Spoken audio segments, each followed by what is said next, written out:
Salut la compagnie, qu'est-ce que je me suis fait chier ce soir, honnêtement. Quand on voit que le score final entre Israël et France c'est 1-4, franchement je suis désolé mais le score ne reflète pas le spectacle qu'on a eu pendant ce match. Alors après, c'était un match piège, hein. Didier Deschamps avait dit, ils ont rien à perdre, et nous on a tout à perdre. Et c'est littéralement ce qui s'est passé. Et on le voit d'ailleurs dans la prestation. Alors déjà, bon l'équipe, les gens ont beaucoup, on a beaucoup parlé parce que Mbappé était pas là, Griezmann n'était pas là, et genre, oh mon dieu, on a perdu le capitaine et le vice-capitaine, c'est pour ça que ça a été galère. J'ai vu des gens dire ça, mais j'ai envie de dire, les gars, vous avez regardé des matchs de l'équipe de France récemment? Parce que Mbappé, c'est clairement pas une foudre de guerre, hein. Le dernier match référence qu'il a fait, c'était il y a plus d'1 an pour moi en équipe de France. Et Griezmann, bah, rappelez-vous que pendant la dernière compétition internationale, il était remplaçant, il a quasiment jamais joué, donc désolé, mais l'équipe qu'on a eue, ouais, elle est en reconstruction, entre guillemets, en tout cas elle est en construction là parce qu'il manquait des joueurs importants, mais on avait la défense titulaire, hein. Si on enlève Upamecano avec Konaté, mais ils sont changeables, pardon. Koundé à droite, Hernandez à gauche, en milieu de terrain, Camavinga Tchouaméni, c'est le milieu de terrain du Real Madrid, hein, qui a gagné la Champions League, et puis après, bon bah, t'as Kolo Muani en attaque, qui est clairement pas une foudre de guerre, Dembélé, Olise, Nkunku, bon... J'avoue, l'attaque vendait pas du rêve, on est d'accord, et c'est vrai qu'on a gagné 4-1 avec cette attaque-là, mais en face, il faut pas oublier qu'on jouait Israël, qui est quand même pas une équipe de fifou. Je crois qu'ils ont jamais participé à une Coupe du Monde, ou jamais, en tout cas, ils ont été... En tout cas, je pense qu'ils ont jamais passé la phase de poule, déjà, je pense. Je suis même pas sûr qu'ils étaient qualifiés une fois dans leur vie. Et puis, t'as des joueurs, bah voilà. Quand j'ai regardé, en fait, je me suis amusé un petit peu à la fin du match, parce que les gens m'ont dit que la performance de l'équipe de France était bonne, et du coup je me suis amusé un petit peu. Alors je sais que c'est pas un baromètre important, mais je me suis amusé à regarder les clubs dans lesquels ils jouaient.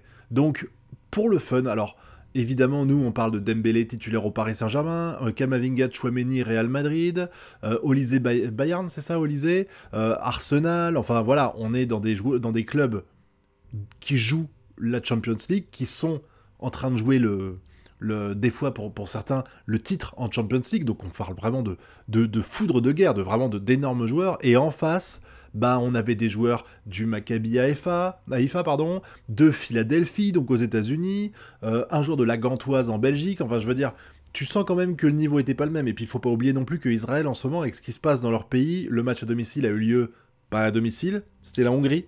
Si je dis pas de bêtises, Hongrie ou en tout cas pas Autriche peut-être. Je suis désolé, je me rappelle pas exactement, mais en tout cas, c'était clairement pas chez eux.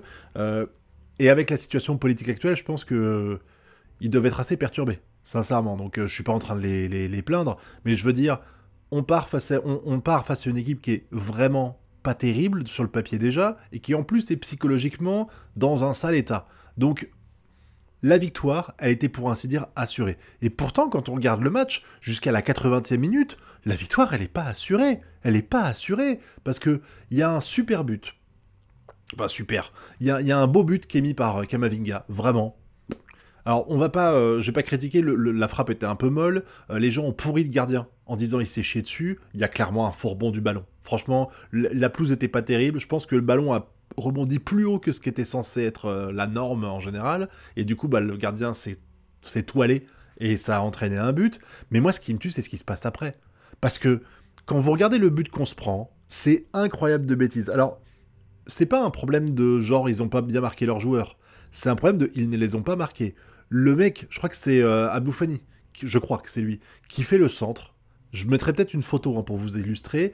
Il n'y a pas un joueur à côté de lui. C'est-à-dire que les défenseurs et les milieux de terrain sont partout, sauf sur lui. Mais vraiment, il y a au moins 4 ou 5 mètres d'écart. Il est pépouze. Il fait son centre, pas emmerdé. Ça me rappelle encore une fois le but qu'ils ont mis, je crois que c'est Arsenal, qui a mis le but face à... Non, c'était pas Arsenal, je sais plus. Le but... Si, c'est Arsenal, je crois.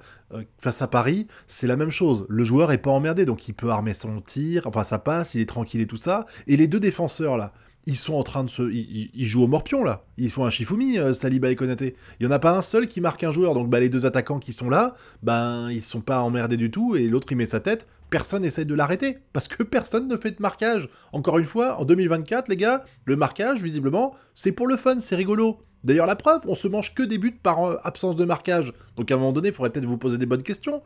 Et du coup, on se retrouve à un partout. On est obligé de jouer, Parce qu'il faut gagner, comme j'ai dit, on a tout à perdre. Donc ça joue, heureusement Nkunku très vite, il permet de relancer pas le relancer le match, mais de nous faire mener au score à nouveau.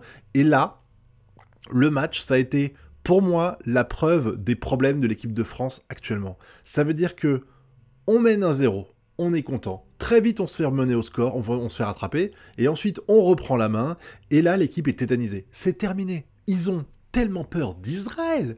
Ils ont tellement peur d'Israël que ils y vont comme vous quand vous rentrez, comme moi quand je rentre dans l'eau, dans la mer et qu'elle est à 12 degrés. Vraiment, tu vois, ils y vont tout doucement. Il y a rien quasiment. Vous vous rendez compte qu'à la fin du match, on gagne avec 4 buts. Alors les 2 derniers buts, ils arrivent aux 5 ou 10 dernières minutes de match, hein. C'est vraiment genre Guendouzi qui met un super but et qui rentre et qui... Vraiment, les rentrants ont fait le café à la fin. Guendouzi et Barcola qui mettent un but avec une belle passe de Camavinga, je crois, pour le but d'Nkunku. Et voilà. Mais on a... Si tu enlèves les... Alors je sais qu'il faut pas faire ça, mais si tu enlèves les 10 dernières minutes, ce match, il y a rien en fait. Il était chiant comme la pluie. 5 tirs cadrés. Et 4 buts. Une passe au gardien. Parce que Dembélé, il fait un tir, il le fait sur le gardien. Ça veut dire qu'il y a eu 5 tirs cadrés de la part de l'équipe de France dans un match contre Israël, avec des joueurs qui sont largement pas du même niveau et qui sont mentalement complètement paumés. On n'a même pas 50% de duels gagnés. On a perdu la plupart de nos duels. Je crois que c'est du 47-53, un truc comme ça, mais c'est Israël, les gars, en face. C'est Israël. On n'arrive pas à gagner nos duels. Comment c'est possible? Comment c'est possible? Ce match, en fait, c'était le match de la terreur, j'ai eu l'impression. Vraiment, une équipe de France qui était paralysée par ses adversaires, et qui était là, il fait « Oh mon Dieu, on s'est pris un but à un moment donné, il faut surtout pas qu'on s'en prenne un deuxième et qu'on fasse match nul, donc on va vraiment jouer safe. » Voilà, ils ont joué safe. Ils ont assuré, bon après évidemment, encore une fois, c'est Israël, donc même quand tu veux jouer safe, t'arrives quand même à avoir plus d'attaques qu'eux. Ils ont eu un tir cadré dans le match, hein. Un tir cadré, c'est tout. Et ils l'ont mis au final. Le reste est ça. Alors, on va parler un petit peu des performances des joueurs individuellement. Bon, en dehors du coup de gueule que je passe, entre guillemets, pour le but qu'on se prend, il n'y a pas grand-chose à dire. Je trouve que Hernandez, Saliba, Konaté et Koundé, ils ont fait un taf très bon, hein. Bon, Maignan, il a eu qu'un tir à faire, il l'a foiré. Bon, c'était pas facile à la choper, honnêtement, je vais pas lui en vouloir à lui. Mais voilà. Mais la défense, globalement, en dehors de ce fail, voilà. Le milieu de terrain, bon, en fait, c'était du 4-5-1. Au début, après, c'est devenu plus un 4-3-3. Mais Camavinga, Tchouaméni... solide, Camavinga incroyable. Incroyable, Camavinga, il a fait un match... Et je dis pas ça pour son but, je dis ça pour tout le reste. Il a vraiment... Avec Dembélé, ils ont dynamisé le milieu de terrain, ils ont dynamisé le jeu parisien, j'allais dire.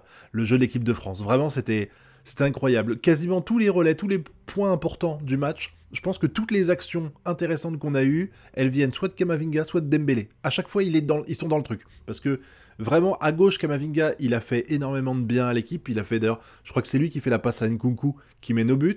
Et puis Dembélé à droite, incroyable. Dembélé à droite. Je trouve ça incroyable de voir que Dembélé, que ce soit avec Koundé ou avec Hakimi, il permute. Enfin, il permute pas, mais il combine tellement bien. Il combine tellement bien. Et là, même avec. En fait, j'ai l'impression qu'avec Dembélé, c'est facile. Vraiment, Dembélé facilite tout. Parce que ce soit avec Olysée, avec Tchouaméni, avec Koundé, t'as l'impression que le mec, il est toujours à l'aise. Dès qu'il s'agit de faire des passes, dès qu'il s'agit de faire des dribbles, il est là, il combine, il fait les bonnes passes, ils font... Koundé et Dembélé, c'est tellement beau à voir jouer. Franchement, c'est tellement beau à voir jouer, ça fait tellement plaisir. Seul problème, c'est la finition, hein, encore une fois, pour Dembélé. Et c'était pas le seul, encore une fois, ce soir. Je vous dis 5 tirs cadrés. 5 tirs cadrés contre Israël. Pouah, dur quand même, hein. Tchouaméni, qui a fait un super taf aussi, rien à dire. Et puis bon, alors Nkunku, à part le but qu'il a mis, je l'ai pas trouvé impressionnant. Peut-être, j'ai vu que des gens disaient qu'il avait super bien joué. C'est pas mon cas. En fait, j'ai l'impression qu'il a été un peu transparent en dehors de son but et de une ou deux trucs qu'il a fait qui étaient assez moyens. Olysée, alors bon, c'est ses débuts, on va être indulgent, mais c'est vrai que je trouve que sa performance était pas terrible, quoi. Je veux dire, par rapport à ce qu'on m'a vendu quand il arrivait en équipe de France, je m'attendais à beaucoup mieux. Mais après, il se démerde bien, je vous dis, il a fait des bonnes combinaisons aussi avec Dembélé et tout ça, donc globalement oui, mais beaucoup de fails de sa part, beaucoup d'erreurs. À un moment donné, une occasion de but où il s'en mêle les passos et il rate son dribble, c'est dommage. Et Kolo Muani qui fait du Kolo Muani, c'est-à-dire rien. Autant Ruiz, on peut être frustré parce qu'il joue bien avec l'Espagne, donc quand il arrive à Paris, on gueule parce qu'il est pas aussi bon. Autant Kolo Muani, il est égal à lui-même, hein, que ce soit l'équipe de France ou le Paris Saint-Germain, il est transparent. Il serait pas sur le terrain, ce serait pareil. Il pèse pas un gramme. Et encore une fois, je suis pas en train de vous parler de tir, de stats et tout ça. Je m'en fous des stats. Dembélé, quand il gueule sur Dembélé parce qu'il a pas marqué de but ou parce qu'il a pas fait de passe D, je trouve qu'il fait des trucs intéressants sur le terrain, qu'il sert à alimenter les joueurs et du coup à en libérer d'autres qui peuvent s'exprimer parce que lui attire les adversaires sur lui. Donc Dembélé, même quand il a des stats pourris, je trouve qu'il est vraiment utile à l'équipe de Paris ou de France. Mais Kolo Muani, il n'y a rien à tirer. Il n'y a rien, le mec il touche 8 ballons au bout de 40 minutes de jeu quasiment, il a rien fait. Il a rien fait. Franchement, c'était triste, quoi. Alors après, heureusement, il y a les remplaçants qui arrivent. Il y a Guendouzi, Barcola et Fofana qui rentrent. Bon, ça s'est bien passé. Et puis, ils ont mis un peu de temps à démarrer. Mais bon, Guendouzi, je crois qu'il fait une passe D et un but.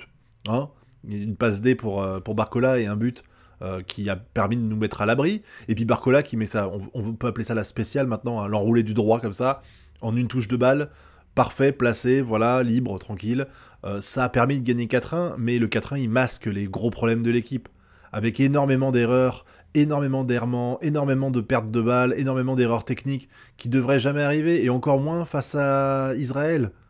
Tu aurais des erreurs techniques face à une équipe d'Allemagne, une équipe, bon l'Angleterre là ils ont chié dans la colle, mais pas face à des top équipes mondiales. Tu te dis bon, les adversaires sont ultra forts et il y a le niveau, mais là je vous dis, le niveau est abyssalement plus bas, et en plus moralement les mecs doivent être anéantis par ce qui se passe dans leur pays. Encore une fois, je dis pas ça pour défendre Israël, ça n'a rien à voir, mais c'est juste que ça doit te trotter dans la tête ce genre de choses. Tu joues pas dans ton pays parce qu'il y a la guerre actuellement, parce que voilà, c'est dur. Enfin, je veux dire, là, c'est dur de se dire qu'on a réussi à gagner pas que 4-1, parce que 4-1, voilà, mais ça reflète pas du tout le match que j'ai vu, moi. Je peux pas me satisfaire de ce match-là. Je peux pas être heureux de ce que j'ai vu ici. Parce que, en dehors du côté droit qui combine bien et tout ça, j'ai vu un côté gauche assez moribond, encore une fois, et puis une erreur défensive qui a mené à un but, et puis une équipe de France qui n'arrive pas à aller au bout, n'arrive pas à faire de la finition et tout. C'est super triste, je vous dis, j'attendais même pas à ce qu'il marque 8 buts. Mais putain, 5 tirs cadrés, et une passe au gardien et 4 buts. C'est ça, le bilan de match. Ah mais il a pas touché un ballon, le gardien. Hein. Le gardien, il a pas fait un arrêt. Hein. À part celui qui lui arrive dans le bide, il a pas fait un seul arrêt. Tous les tirs qui ont été cadrés, ils sont rentrés dans les buts. C'est aussi simple que ça. Voilà, avec, comme je vous ai dit, un nombre de passes, un nombre de duels gagnés qui est négatif pour nous. Israël a gagné plus de duels que nous. Je trouve ça incroyable. Je trouve ça incroyable à dire. Franchement, ça me fait... Voilà. Sans vouloir dénigrer l'équipe, c'est pas le même niveau, quoi. Hein. Donc, j'espère que ça se passera mieux au prochain match. Hein, parce que là, c'est très très inquiétant ce qu'on a eu. Heureusement, la Belgique nous a un petit peu aidés, mais... À nous voir un peu plus beau, mais c'est vrai que la Belgique est aussi en reconstruction et encore plus violente que les autres équipes, et Israël qui est déjà en reconstruction dans son équipe et qui est déjà pas bonne spécialement quand ils sont en pleine forme, voilà. Je vous dis, le score ne reflète pas du tout ma vision du match. Vraiment, on aurait pu gagner 4-1 et je vous dis, waouh, c'est incroyable ce qu'on a fait, parce que c'était génial, on gagne avec 3 buts d'écart, mais là, en fait, le score ne reflète pas du tout, pour moi, l'ambiance du match. On aurait eu 2-1, ça m'aurait pas choqué. On aurait fini à 2-1, je trouvais ça limite plus logique, quoi. Heureusement, à la fin, ils ont cédé, ils ont abandonné Israël, mais... Je dis pas que c'est pas mérité, mais c'est juste que... Faut réussir à prendre le score à part du match. Je sais pas si vous comprenez ce que je veux dire, voilà. Le match reflète pas le score. Pour moi, en tout cas. Voilà. Dites-moi ce que vous avez pensé du match et des performances individuelles de nos joueurs, hein, parce que peut-être que vous n'êtes pas d'accord avec moi, peut-être que vous avez vu des trucs incroyables sur lesquels je suis passé à côté, peut-être que vous avez vu des motifs d'espoir aussi pour la suite, hein, pourquoi pas, même si je trouve que là, l'espoir avec Mbappé et Griezmann en moins, ça fait mal quand on voit ça. D'ailleurs, c'est rigolo, je finis juste là-dessus un moment. Griezmann, son nom a été scandé à un moment donné dans le stade. Même les commentateurs, ils ont dit « Oh, Griezmann, il passe sur le terrain, il nous manque et tout ». Pas un mot pour Mbappé, hein. Pas un mot, ni des commentateurs, ni des supporters qui n'ont pas scandé son nom et tout. Voilà, ça en dit beaucoup. Hein. Allez, dites-moi ce que vous avez pensé de ce match-là dans la zone commentaire, et puis vous connaissez la chanson, le pouce bleu, l'abonnement et le partage, et nous on se retrouve bientôt pour une prochaine vidéo. Tchuss!